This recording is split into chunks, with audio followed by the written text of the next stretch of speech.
इसी कारण सुंदरलाल और शांति परेशान थे। सुंदरलाल, मैंने कुर्ता पजामा सिलने दिया था, तैयार हो गया क्या? बस एक पक्की सिलाई करनी बाकी है रामलाल जी। अच्छा, फिर मैं लड़का भेजूंगा, उसी के हाथ दे देना। शाम को शादी में जाना है, इसलिए थोड़ी देर में करके दे दो। और संध्या के लिए कोई रिश्ता मिला या नहीं? कहाँ मिला रामलाल जी, बहुत जगह बोल रखा है। बाकी मैंने तो भगवान पर छोड़ रखा है, वही मेरी बेटी का अच्छा भविष्य तय करेंगे। बात तो ठीक है, पर तुम्हारी बेटी का रंग सांवला है। इतनी आसानी से लड़के सांवले रंग रूप की लड़की के लिए मानते नहीं हैं। इसलिए जब तुमने मुझे कहा था, मैंने भी इस बारे में किसी से कोई बात नहीं की। अ, अच्छा, चलता हूँ, कपड़े भिजवा देना है। सुंदरलाल देखता है रामलाल की बातें संध्या सुन चुकी है, इसलिए उसने बात बदलनी चाहिए। संध्या बेटी, तू रामलाल की बातों का बुरा नहीं मानना। वो तो बस बापू, मुझे पता है मेरे कारण आपको कितना सुनना पड़ता है। सब कितनी बातें बनाते हैं, मुझे अच्छा नहीं लगता। ना बिटिया ना, ऐसा कभी मत सोचना। तू तो हमारी जिंदगी से बढ़कर हमें प्यारी है। मैं भी आप दोनों से बहुत प्यार करती हूँ बापू। अच्छा लाओ, कुछ कपड़े मैं सिल देती हूँ, आप थक गए होगे। संध्या का उदास चेहरा देखकर सुंदरलाल उस समय चुप हो जाता है। संध्या कपड़े सिलने लगती है। संध्या भी सुंदरलाल की तरह बहुत अच्छे कपड़े सिलती थी। एक दिन उस राज्य के राजकुमार का जन्मदिन था, जिसमें पूरे नगर को न्योता दिया गया था। सुनो सुनो, नगरवासियों, ध्यान से सुनो। राजकुमार वीर सिंह के जन्मदिन की खुशी में पूरे नगर को दावत का न्योता दिया जा रहा है। राजा भानु प्रताप सिंह और रानी सुनंदा अपने बेटे वीर सिंह का 25वां जन्मदिन धूमधाम से मना रहे हैं। अरे वाह! राजकुमार वीर सिंह के जन्मदिन की दावत सचमुच देखने वाली होगी। मैं तो बहुत सुंदर तैयार होकर जाऊंगी। मैं भी। पर हम राजकुमार को क्या उपहार देंगे? ऐसे खाली हाथ जाना तो अच्छा नहीं लगेगा। अरे हम क्या देंगे? हमारे माँ बापू भी तो जा रहे हैं, वही देंगे। हम क्यों चिंता करें? पूरे नगर के लोग राजकुमार के जन्मदिन में जाने की तैयारी कर रहे थे। सुनो जी, मैं सोच रही थी, हम दोनों तो जन्मदिन की दावत में जा नहीं रहे। तुम्हारी तबीयत भी ठीक नहीं है, पर किसी ना किसी को तो जाना चाहिए। इसलिए संध्या को उसकी सहेलियों के साथ भेज देते हैं। नहीं तो महाराज और महारानी को बुरा लगेगा। ठीक है, ये बात सही रहेगी संध्या बिटिया। तू राजकुमार वीर प्रताप जी के जन्मदिन की दावत के लिए चली जाना। ठीक है, आप चिंता मत करो, मैं रेखा और सुनैना के साथ चली जाऊंगी। संध्या राजकुमार के जन्मदिन के लिए जाने के लिए तैयार तो हो गई, पर वो यही सोच रही थी कि आखिर वो राजकुमार के लिए उपहार में क्या ले जाए। तभी उसके दिमाग में एक तरकीब आई। राजकुमार के जन्मदिन के लिए एक सुंदर सी पोशाक तैयार करके ले जाती हूँ, उनको पसंद आएगी। संध्या राजकुमार के लिए बहुत ही सुंदर पोशाक तैयार करती है और सबके साथ राजमहल पहुंचती है। बहुत संख्या में लोग जन्मदिन की दावत में पहुंचे थे। उन सबके बीच संध्या घबरा रही थी। राजकुमार को तो इतने ढेरों उपहार मिल रहे हैं। इतने सारे उपहार में मेरे द्वारा सिली हुई मामूली सी पोशाक क्या राजकुमार को पसंद आएगी? राजकुमार को अपने हाथ से देने की हिम्मत तो मेरे में है नहीं।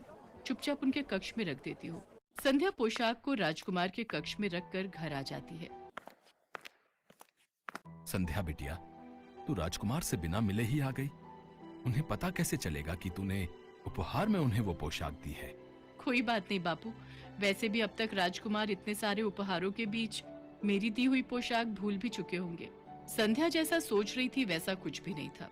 राजकुमार जब कमरे में पहुंचा तो उसने वो पोशाक वहां रखी देखी। अरे, ये उपहार मुझे किसने दिया है? ये तो बहुत सुंदर पोशाक है, अद्भुत। मुझे जहां तक याद है, सबने मुझे उपहार दिए। मैंने सबका चेहरा देखा, पर ये उपहार तो मेरे हाथ में किसी ने नहीं दिया। कैसे पता चलेगा कि ये उपहार किसने दिया है? और मेरे हाथों में दिए बिना ही यहां मेरे कक्ष में रख दिया। राजकुमार महाराज, महारानी, सेनापति, दास दासी सबसे पूछता है, पर किसी को भी इस बारे में कुछ नहीं पता था। राजकुमार हैरान रह जाता है कि ऐसा क्यों हुआ। किसी ने अगर इतना सुंदर उपहार देना भी था तो उसको सामने था। चोरी छुपे कौन रख गया? राजकुमार वापस अपने कक्ष में आता है, तभी उसकी नजर अपने द्वार पर अटके एक दुपट्टे के टुकड़े पर जाती है। राजकुमार महल की सभी दासियों से दुपट्टे के टुकड़े के बारे में पूछता है, पर किसी भी दासी के पास ऐसा दुपट्टा नहीं था। राजकुमार को यकीन हो जाता है कि ये टुकड़ा यकीनन उसी लड़की के दुपट्टे का है जो उसके कमरे में वो पोशाक रख कर गई है। राजकुमार इस बात का पता लगाने के लिए पूरे नगर में सैनिकों को भेजता है। वो पोशाक किसने दी उसके लिए सब मना कर देते हैं। भाई, हमने तो बहुत महंगा उपहार दिया था। राजकुमार को चांदी की प्याली दी थी। हमने ये उपहार में पोशाक नहीं दी। उस समय सुंदरलाल, उसकी पत्नी और बेटी संध्या जरूरी काम से नगर से बाहर गए हुए थे, इसलिए उनसे है। पर सैनिक ये बात राजकुमार को नहीं बताते। राजकुमार बहुत परेशान था। अब तो उसके पास एक ही रास्ता था, इस दुपट्टे के टुकड़े की असलियत जानने का। माँ, पिताजी, अब मेरे पास एक ही रास्ता है। मैं अपना स्वयंवर रखना चाहता हूँ, ताकि उस स्वयंवर में सभी लड़कियां आए और वही पोशाक पहने जो उन्होंने मेरे जन्मदिन के उत्सव में पहनी थी। मुझे पता चल जाएगा कि ये दुपट्टे का टुकड़ा किसका है। फिर मैं उसी लड़की से विवाह करूंगा। इससे मुझे अपने प्रश्न का उत्तर भी मिल जाएगा। ठीक है पुत्र, अब तुम इस योग्य हो चुके हो कि तुम अपना जीवन साथी चुन सको। जैसी तुम्हारी इच्छा पुत्र। हम आज ही नगर में तुम्हारे स्वयंवर की घोषणा करवा देते हैं। राजकुमार उस दुपट्टे के टुकड़े के बारे में किसी से कुछ नहीं कहता। वो तो चुपचाप उस बारे में जानना चाहता था जिसके दुपट्टे का ये टुकड़ा था। नगर में घोषणा कर दी जाती है और ये बात सुंदरलाल के कानों तक भी पहुंचती है। संध्या बेटी, तुम्हें भी स्वयंवर में जाना चाहिए।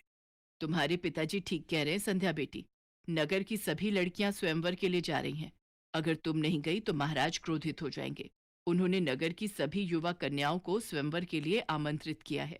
पर मेरा वहां जाने का कोई फायदा नहीं, क्योंकि मैं तो देखने में बिल्कुल भी सुंदर नहीं हूँ। राजकुमार तो मेरी ओर देखेंगे तक नहीं। फिर मैं वहां जाकर क्या करूंगी? बेटी, ये तो भाग्य की बात है। अगर तुम्हारे भाग्य में राज सुख लिखा है तो उसे कोई नहीं छीन सकता, और यदि नहीं लिखा तो तुम अपना कर्तव्य निभाकर लौट आना। नगर की सभी लड़कियां उसी पोशाक में राजमहल पहुंचती हैं जो उन्होंने राजकुमार के जन्मदिन के उत्सव में पहनी थी। राजकुमार की नजरें तो उस लड़की को ढूंढ रही थी जिसके दुपट्टे का टुकड़ा अभी भी राजकुमार के हाथ में था। राजकुमार ने आज वही पोशाक पहनी थी जो संध्या ने उसे उपहार में दी थी। इनमें से तो कोई भी लड़की वो नहीं है। आखिर ये किसके दुपट्टे का टुकड़ा है? कहीं मेरी ये योजना विफल ना हो जाए। राजकुमार अभी इस बारे में सोच ही रहा था कि तभी संध्या महल में प्रवेश करती है। संध्या ये देखकर हैरान रह जाती है कि राजकुमार ने वही पोशाक पहनी है जो उसने सिलकर दी थी। राजकुमार ने मेरी दी हुई पोशाक पहनी है। इसका मतलब राजकुमार को मेरे द्वारा सिली हुई पोशाक पसंद आई। ये देखकर मैं बहुत खुश हूँ। बापू और माँ अगर ये सुनेंगे तो वो भी बहुत खुश होंगे। संध्या अभी ये सब देखकर मुस्कुरा ही रही थी कि तभी राजकुमार वीर प्रताप की नजर उसकी पोशाक पर जाती है। यही है वो जिसकी मुझे तलाश थी। आप सब जानना चाहते हैं मैंने ये स्वयंवर क्यों रखा है? क्योंकि मैं अपना जीवन साथी चुनना चाहता था। जिस लड़की की मुझे तलाश थी, आज वो मेरे सामने खड़ी है। मैं उसका नाम तो नहीं जानता, पर आज जो पोशाक मैंने पहनी हुई है उसी लड़की ने मुझे उपहार में दी थी। क्या वो लड़की मेरी जीवन संगिनी बनना चाहती है? सब लड़कियां एक दूसरे का चेहरा देख रही थी, क्योंकि उनमें से किसी ने भी ये पोशाक राजकुमार को नहीं दी थी। संध्या तो सच जानती थी। वो हैरान रह जाती है। राजकुमार उसकी ओर बढ़ता है और उसका हाथ थाम लेता है। राजकुमार, मैं आपके लायक नहीं हूँ। आपको तो मेरे से भी सुंदर लड़कियां मिल जाएंगी। संध्या, प्रेम तो दिल से होता है। मैं तो उसी पल ही तुम्हें अपना दिल दे बैठा था। जब मैंने इस पोशाक को देखा, वो तो तुम्हारे दुपट्टे का टुकड़ा दरवाजे में अटका हुआ था, तभी मुझे तुम्हारे बारे में पता चला। वरना मैं तो सच्चाई जान ही नहीं पाता। और मेरी नजरों से देखो, तुम मेरे लिए दुनिया की सबसे खूबसूरत लड़की हो। संध्या अपने दुपट्टे की ओर देखती है जो किनारे से फटा हुआ था। वहां खड़ी सभी लड़कियां हैरान रह जाती हैं। राजकुमार वीर प्रताप की बातें सुनकर संध्या की नजरें शर्म से झुक जाती हैं। उसके पश्चात सुंदरलाल और शांति को दरबार में बुलाया जाता है। फिर शुभ मुहूर्त में संध्या और राजकुमार वीर प्रताप का विवाह संपन्न होता है। आज संध्या के जीवन में दुनिया की सारी खुशियां थी।